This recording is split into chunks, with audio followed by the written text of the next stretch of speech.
नमस्कार दोस्तों, आज मैं आप लोग के सामने धनतेरस की कथा सुनाने जा रही हूँ। एक बार यमराज ने अपने दूतों से प्रश्न किया, क्या प्राणियों के प्राण हरते समय तुम्हें किसी पर दया भी नहीं आती? यमदूत संकोच में पड़कर बोले, नहीं महाराज, हम तो आपकी आज्ञा का पालन करते हैं। दोस्तों, अगर आप इस कथा को सुन रहे हैं तो पूरा सुनना, बीच में छोड़कर मत जाना। अगर बीच में छोड़ेंगे तो भगवान की कृपा आप पर नहीं बन पाएगी। आपको अगर कथा को सुनना है तो पूरा सुनिएगा। हमें दया भाव से क्या प्रयोजन? यमराज ने सोचा कि शायद यह संकोचवश ऐसा कह रहे हैं, अतः उन्हें निर्भय करते हुए वे बोले, संकोच मत करो। यदि कभी कहीं तुम्हारा मन पसीजा हो तो निडर होकर कहो। तब यमदूत ने डरते डरते बताया, सचमुच एक ऐसी ही घटना घटी थी महाराज, जब हमारा हृदय कांप उठा था। ऐसी क्या घटना घटी थी? उत्सुकतावश यमराज ने पूछा।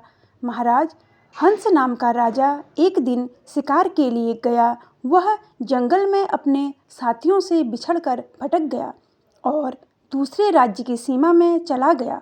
वहाँ के शासक ने राजा हंस का बड़ा सत्कार किया। उसी दिन राजा की पत्नी ने एक पुत्र को जन्म दिया। ज्योतिषियों ने नक्षत्र गणना करते बताया कि यह बालक विवाह के 4 दिन बाद मर जाएगा। राजा के आदेश से उस बालक को यमुना के तट पर एक गुफा में ब्रह्मचारी के रूप में रखा गया। उस तक स्त्रियों को छाया भी न पहुंचने दी गई, किंतु विधि का विधान तो अडिग होता है। समय बीतता रहता है। संयोग से एक दिन राजा हंस की युवा बेटी यमुना के तट पर निकल गई और उसने उस ब्रह्मचारी बालक से गंधर्व विवाह कर लिया। चौथा दिन आया और राजकुमार मृत्यु को प्राप्त हो गया। उस नवपरिणीता का करुण विलाप सुनकर हमारा हृदय कांप गया। ऐसी सुंदर जोड़ी हमने कभी नहीं देखी थी। वे कामदेव तथा रति से भी कम नहीं थे। उस युवक को काल गृहस्थ करते समय हमारे भी अश्रु नहीं थम पा रहे थे। यमराज ने द्रवित होकर कहा, क्या किया जाए? विधि के विधान की मर्यादा हेतु हमें ऐसा अप्रिय कार्य करना पड़ा। महाराज, एकाएक एक दूत ने पूछा, क्या अकाल मृत्यु से बचने का कोई उपाय नहीं है?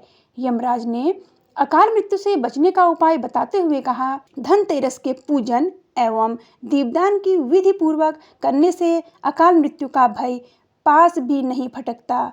इसी घटना से धनतेरस के दिन धन्वंतरी पूजन सहित दीपदान की प्रथा का प्रचलन शुरू हुआ। दोस्तों, यह कथा बहुत ही प्रेरित करती है कि हमें धन्वंतरी पूजन सहित दीपदान की प्रथा का प्रचलन कैसे करना चाहिए। हमें धनतेरस के दिन जरूर दीपदान करना चाहिए। दोस्तों, अगर कथा बोलते समय कोई त्रुटि हुई हो तो मैं सभी भक्तों से क्षमा चाहती हूँ और गणेश भगवान से प्रार्थना करती हूँ कि जिन्होंने कथा को पूरा सुना है उन सभी भक्तों को सुख शांति और सद्बुद्धि देना।